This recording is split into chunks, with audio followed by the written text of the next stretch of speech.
True Crime South Africa is published in conjunction with Tiso Blackstar Group, publishers of Times Live, Business Live, Sowetan Live, and others. The opinions expressed in this podcast do not necessarily represent the views of Tiso Blackstar Group or its affiliates.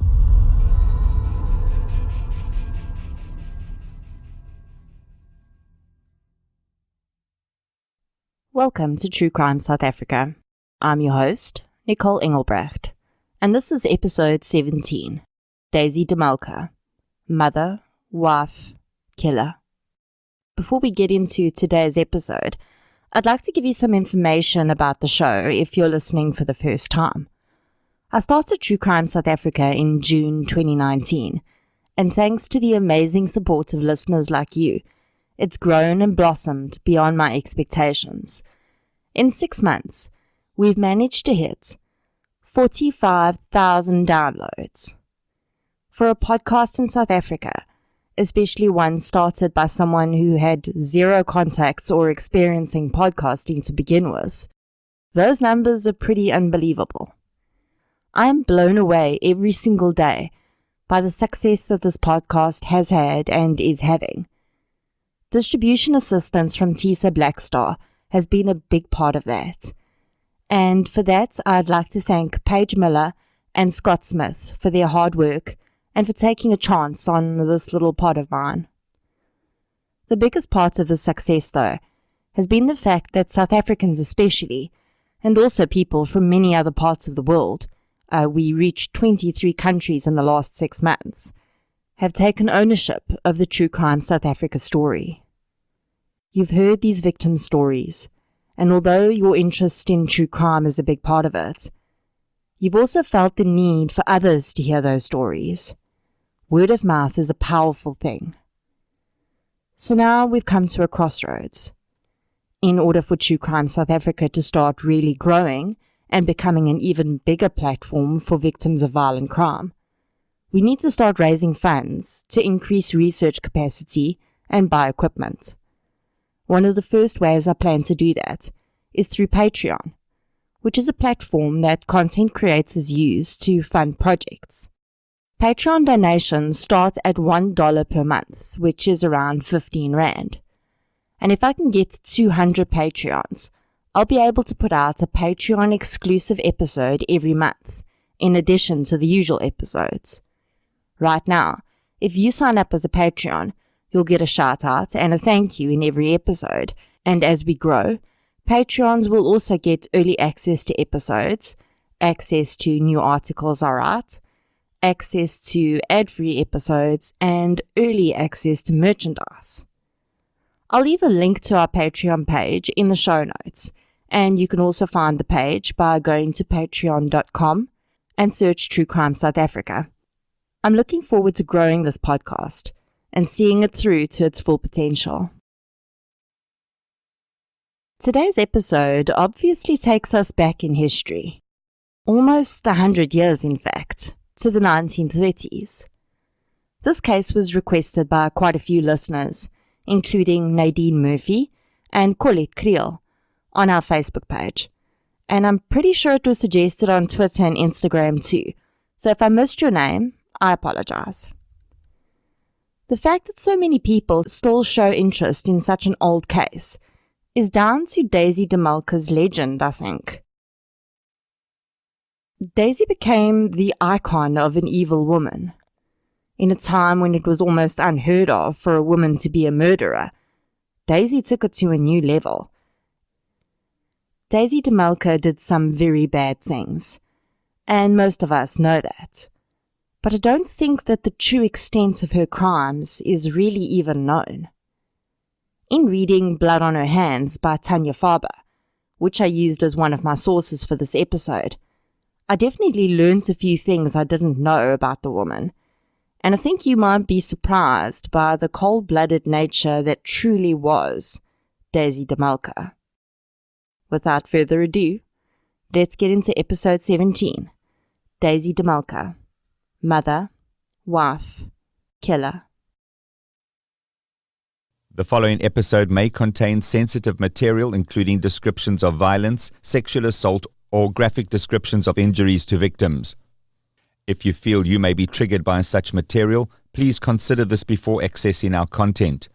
To access trauma counseling or services, please see the helpline information on our show notes.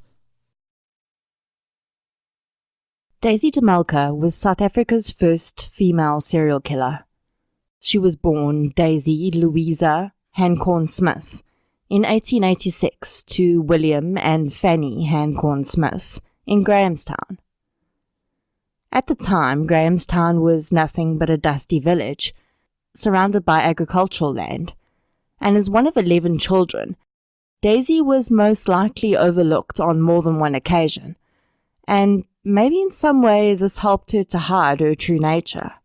Although most likely at the time, her psychopathy may have actually been seen as a strength, as when the business of survival is a daily task, there's little time for feelings and empathy. When Daisy was 8 years old, her father and 2 older brothers left South Africa for what was then called Rhodesia, as they'd been promised a piece of land to purchase at a very low price. 2 years later, several other families from the area also left for Rhodesia, and at the age of 10 years old, Daisy was sent with those families to join her father and brothers. Civil war was brewing in South Africa, and this may have been done for her own safety. According to Tanya Farber's book, there's also another story around why Daisy was sent away, and that is that her mother had abandoned the family and moved to Port Elizabeth to marry another man, and then passed away shortly after.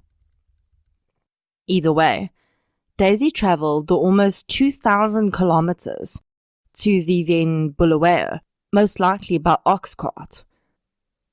Although the rail system was already starting to develop at this time, the cost for such a long trip for so many people by rail would most likely have been prohibitive. Interestingly, the use of ox wagons at this time actually contributed to the very wide roads we see today in Grahamstown and in parts of Zimbabwe, as they were designed to be wide enough to turn an ox wagon. So picture this if you're a parent. You put your 10-year-old child on an ox wagon, which is headed on a 2,000-kilometer trip with an unknown bunch of people who are no closer to you than your neighbors are. Isn't that a weird thought? Hell, we don't even send a 10-year-old to the post box on their own today. I realize that this was more than a century ago, but still, the difference in upbringing is just mind-blowing. And maybe it's not necessarily a bad thing. Maybe some kids today could do with a 2,000-kilometer trip on an ox wagon. Although, considering how our Daisy's life turned out, maybe not. Daisy made it safely to Rhodesia and was reunited with her father and brothers. She attended a farm school while she was there, and soon 2 of her older sisters moved there too. When she was 13, Daisy left to attend boarding school in Cape Town and stayed there until she was 17. Again, this wasn't strange for the time, as there weren't the huge number of schools available that there are now, especially in farming and rural areas, so most children had to live away from home in order to attend school. Daisy, in fact, being a girl, was actually lucky to have received higher education, as it was quite uncommon for girls to be educated beyond reading and writing level at that time. In 1903, she returned to Rhodesia for a while, and then left to attend nursing school in Durban. This is where Daisy would learn her skills with medication and how different substances affect the human body, knowledge which she would later put to deadly use. Interestingly, I had a look at the top 10 female serial killers in the US, and out of their top 10, 6 were former nurses or had training in the medical field. This made me wonder whether this was a chicken and egg situation. Which came first, the desire to kill or the knowledge to heal? While Daisy was studying, she would travel back to Rhodesia to spend holidays with her family. On one of these holidays, she would meet a man who would change the course of her life. His name was Bert Fuller, and he was just slightly older than Daisy and worked in a government department.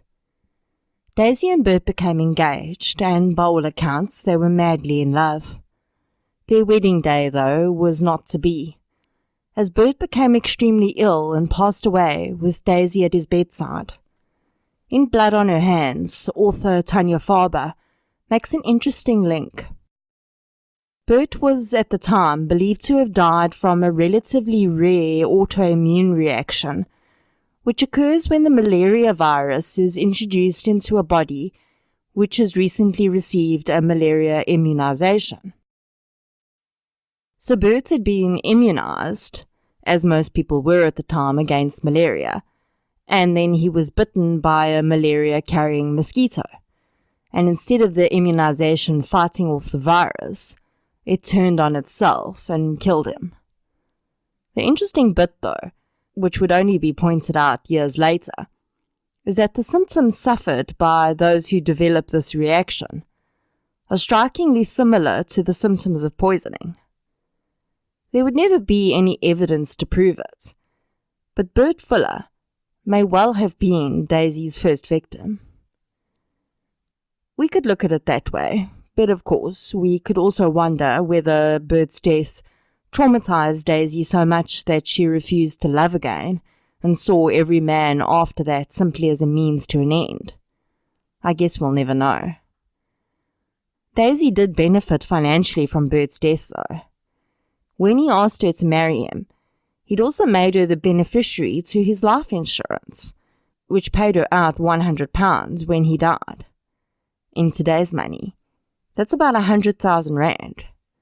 Not bad for a struggling student.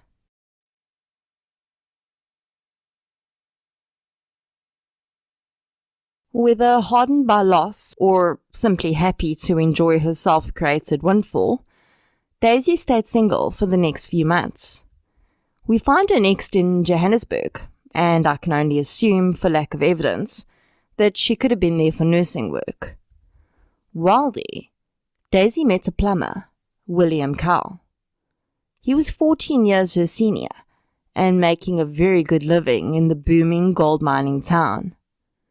Within 18 months, Daisy became Mrs. Cowell, and the couple would spend the next few years living in Turfentine. Daisy gave birth to 5 children during this time, but it seemed that tragedy was not finished with her.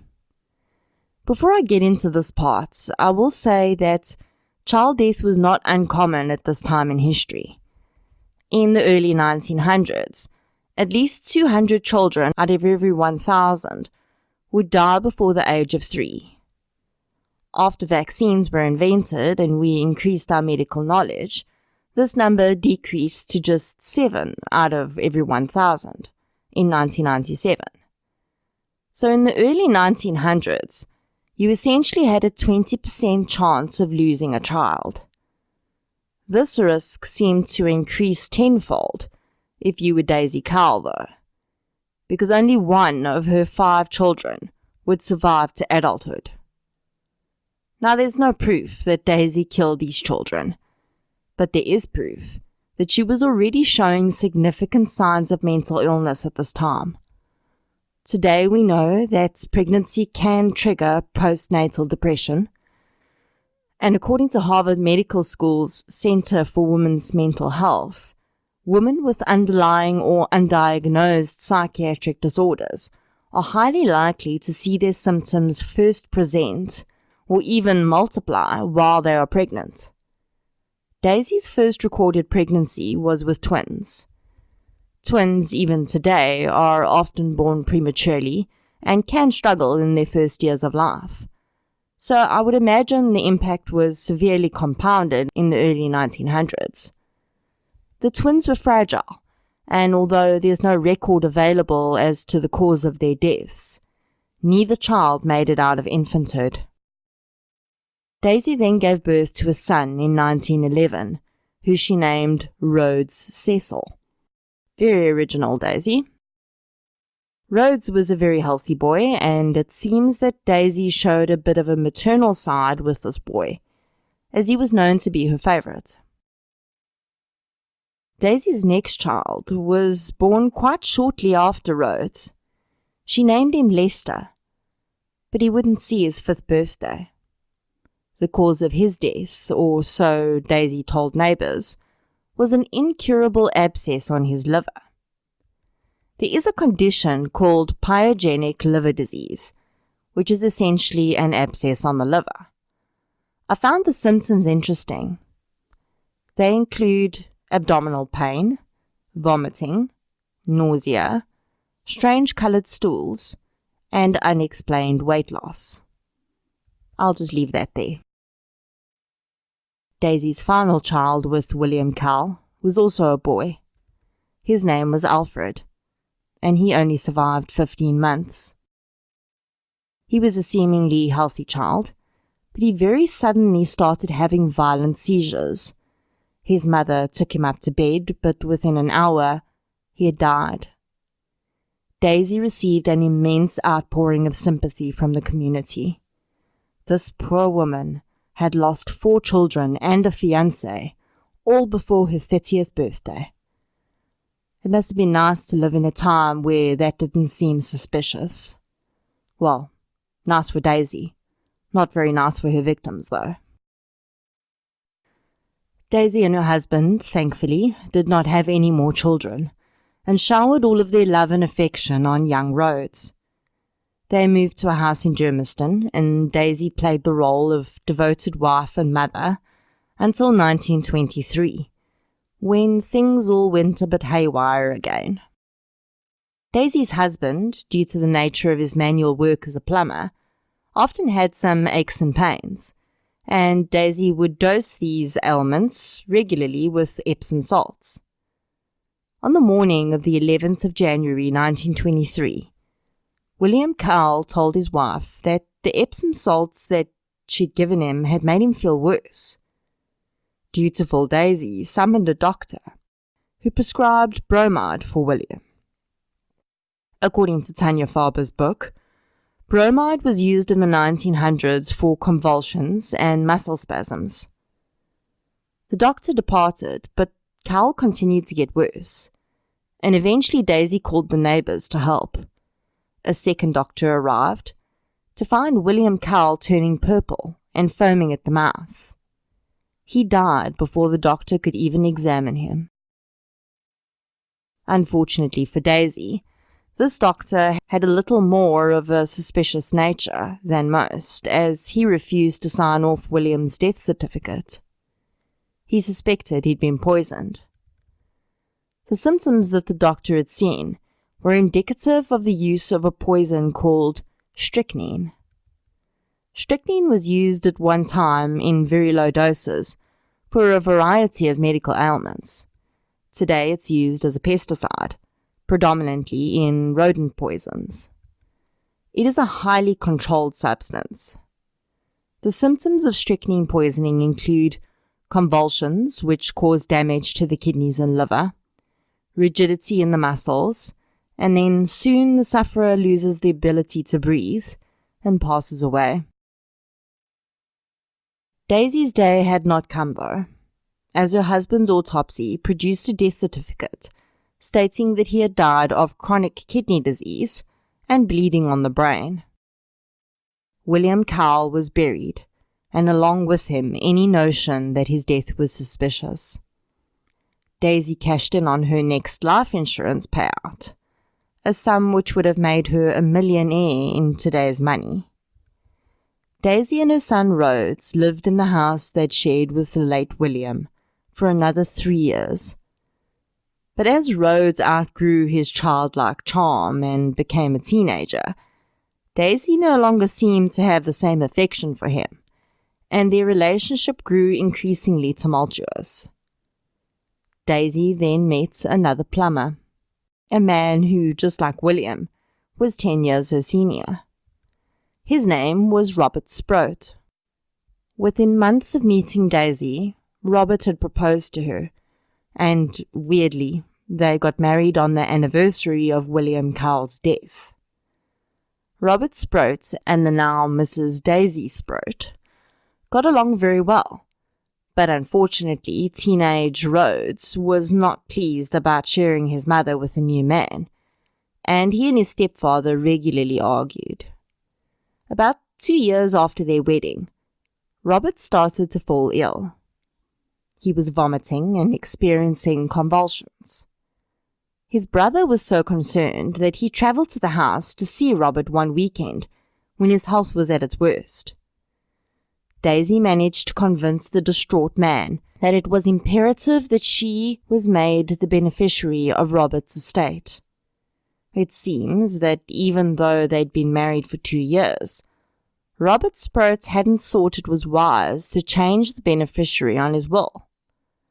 Whether that's down to him simply not having got around to it, or whether he had suspicion that doing so may be signing his own death sentence, is up for debate. The fact that Daisy waited for him to be completely incapacitated to insist upon it, though, tells me there was some resistance from his side. Robert's brother managed to convince him to make the requested change, and miraculously, he recovered soon after. A few months later, though, Robert fell ill again. He was enjoying a beer, lovingly prepared by his adoring wife, when he started to exhibit the same symptoms as before. This time, he didn't recover, and by the time he died, he had to be tied to his own bed because the convulsions were so severe. Daisy Sproat received £4,560 from her husband's estate. In today's money, 4.5 million rand. Daisy's 2 husbands were buried side by side in Brixton Cemetery. Daisy spent the next 4 years spoiling her son and herself. Rhodes had yet to find employment, but he didn't really need to, it seemed, as his mother was doing a very good job of providing for them. But Daisy had a habit of marrying plumbers, and the next one that crossed her path, Daisy de Melker, became enamored by her. Sidney had lost his wife and had a daughter of a similar age to Rhodes. He was kind to Rhodes, despite the young man's petulance and spoiled nature, thanks to his mother. The pair married, and Daisy took on the surname that we would all come to know her by. This is probably around the time that you're expecting me to tell you that Sidney suddenly came down with convulsions and nausea. Well, he didn't, but someone else in the household did. Rhodes had been under the impression that he was going to be inheriting money from his father's estate when he turned 21. As he was 19 and staring down 20, it had become all he could talk about. Whether that money ever existed, or whether Daisy had somehow accessed it and spent it, is unknown. But either way, Rhodes wouldn't see his 21st birthday to find out. Rhodes had managed to hold down a job for a little while doing minor repairs on cars, and he set off to this job on the 2nd of March 1932. With him was a flask of coffee and some sandwiches his mother had prepared for him. On his lunch break, Rhodes shared his coffee with a co-worker. Both men became violently ill, but after vomiting they both recovered. It would later emerge that around this time, Daisy had switched from strychnine to arsenic and was perhaps less familiar with the right dose to give. She didn't fail on the second attempt, though. Daisy de Melker stood at her son's bedside as he died in excruciating death a few days later. His cause of death was put down to cerebral malaria, which she was thought to have contracted while working in Swaziland a few months before. Doctors believed it must have lain dormant and only surfaced later. No one for a second suspected that he might have been poisoned. It's likely that Daisy was concerned that Rhodes had seen too much in his life. After all, he'd witnessed 4 siblings, a father and a stepfather, die all of suspiciously similar symptoms, and it wouldn't have taken much as he got older to start putting 2 and 2 together. Daisy must have thought that she was getting a witness out the way, but what she didn't know was that someone else was watching her and becoming increasingly convinced that she was not the grieving widow and mother that everyone thought she was.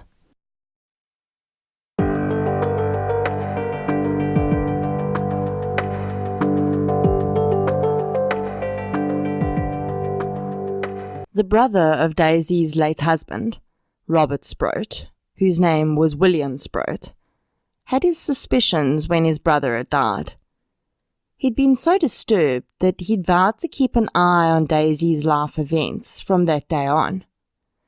So when Daisy's son died, in such a similar manner to her late husband, and the husband before that, William Sproat was more than a little concerned.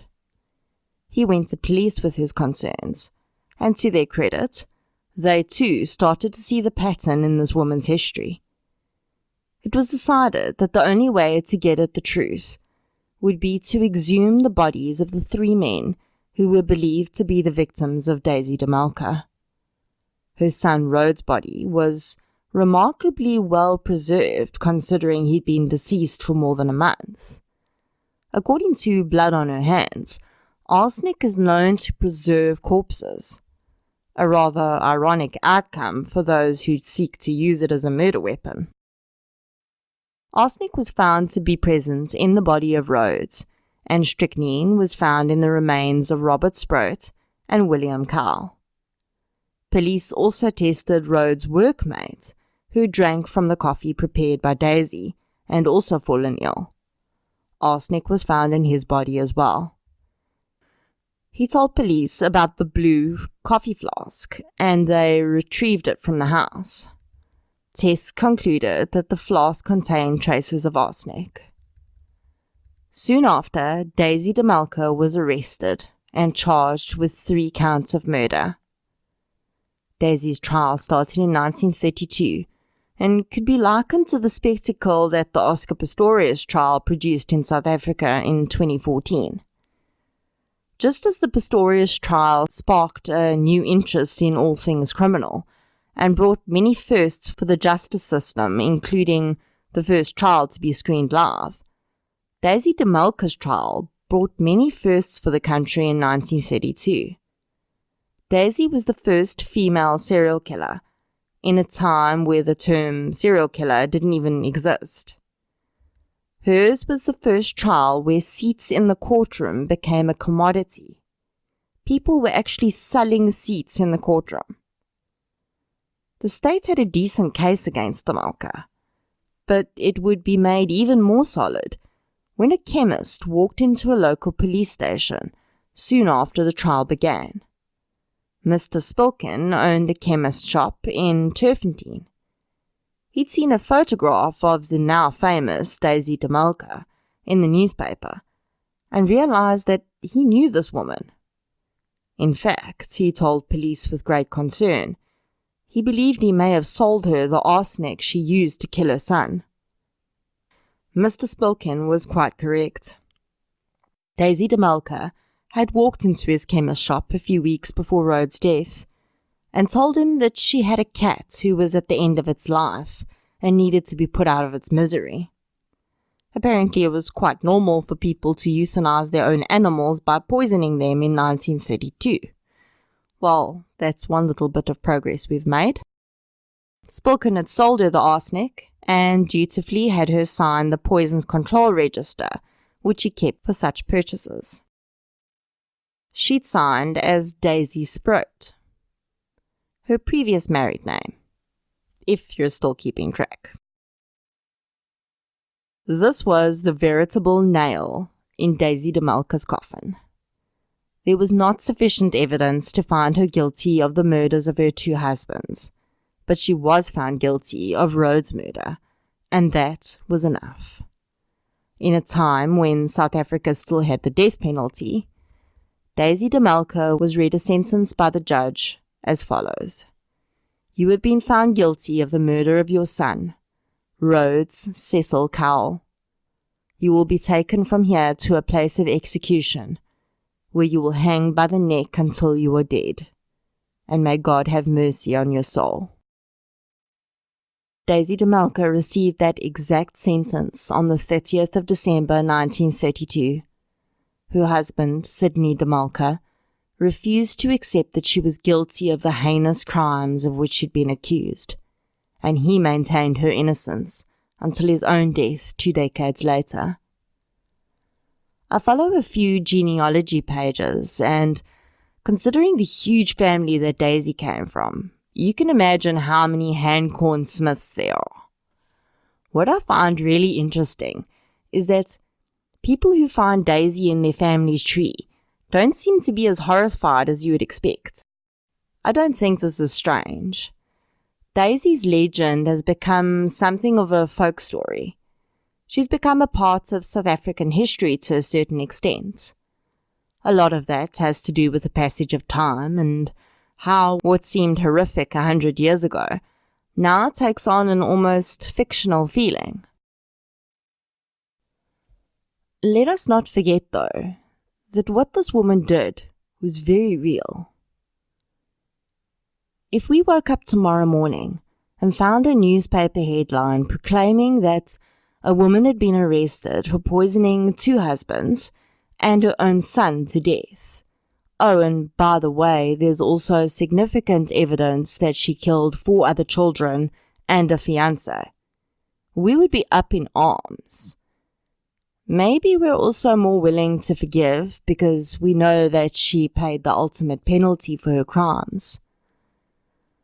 On one of these genealogy pages, a lady mentioned having researched the Hancorn Smith family, and according to her, every generation of the family had at least one member who was found guilty of abhorrent behavior. I don't think that this says anything about the family, though. Especially if there are any Hancorn Smiths listening, don't come for me. As I'm pretty sure that every family line has an abhorrent member in most generations. No family is exempt from the odd person committing illegal acts.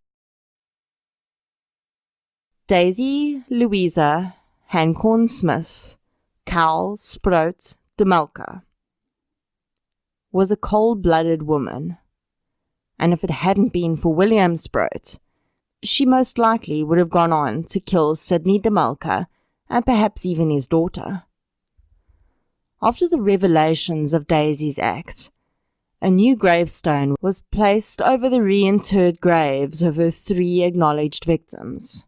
It reads, William Cowell, Robert Sprout, and Rhodes Cowell, victims of their nearest and dearest.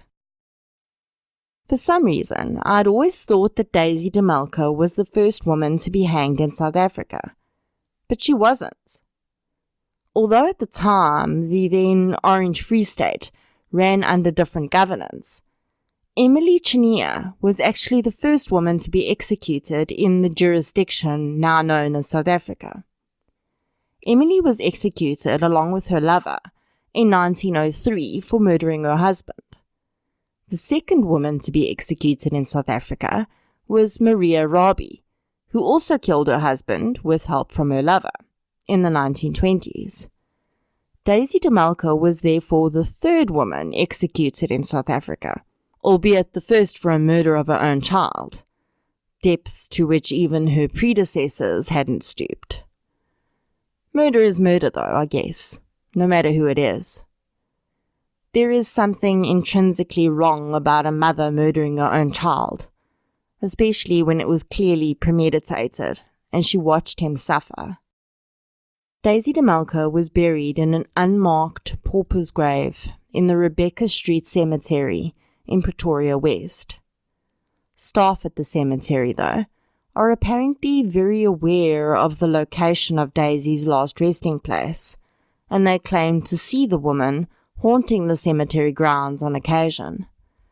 Daisy's ghost has been reported to haunt several other places in South Africa, including the courtroom where she was sentenced, and the school she attended in Cape Town. I think the true ghost of Daisy de Melker is the knowledge that although she was the first to be caught, she most likely was not the first woman to completely turn against her duties as a mother, to protect and care for her children. And the most frightening part of that ghost is that she was most certainly not the last.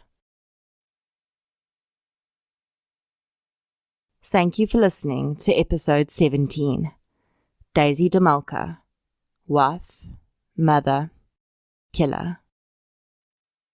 Before I say my usual farewell, I'd like to thank our very first Patreon supporter, Toast Zegers. Toast, you are always an amazing supporter, and I'm so grateful to you for being the first to take the leap and sign up as a Patreon supporter of True Crime South Africa. If you'd like to follow Toast's example, I'd greatly appreciate your support for the show, which will go towards expanding my research capabilities and purchasing new equipment. Just a reminder that the major source I used for today's episode is the book Blood on Her Hands by Tanya Faber. I know a lot of you purchased it when I first spoke about it, but if you haven't yet and you want to give yourself a belated Christmas gift, it's available for purchase on Takealot and Amazon. There's a link on our website that you can use to purchase it, and my review of the book is there too. If you enjoyed today's episode, don't forget to follow us on the app that you're using to listen now. You could also follow us on social media. We're on Facebook, Twitter, and Instagram. This is the last installment in your December bonus series, in which I published a full episode in every week of December. From next week Friday, which will be 2020 by the way, I will be continuing with my normal schedule of alternating between mini-sodes and full episodes every Friday. So until next Friday, thank you for listening and for all of your support in 2019. I'll chat to you in 2020.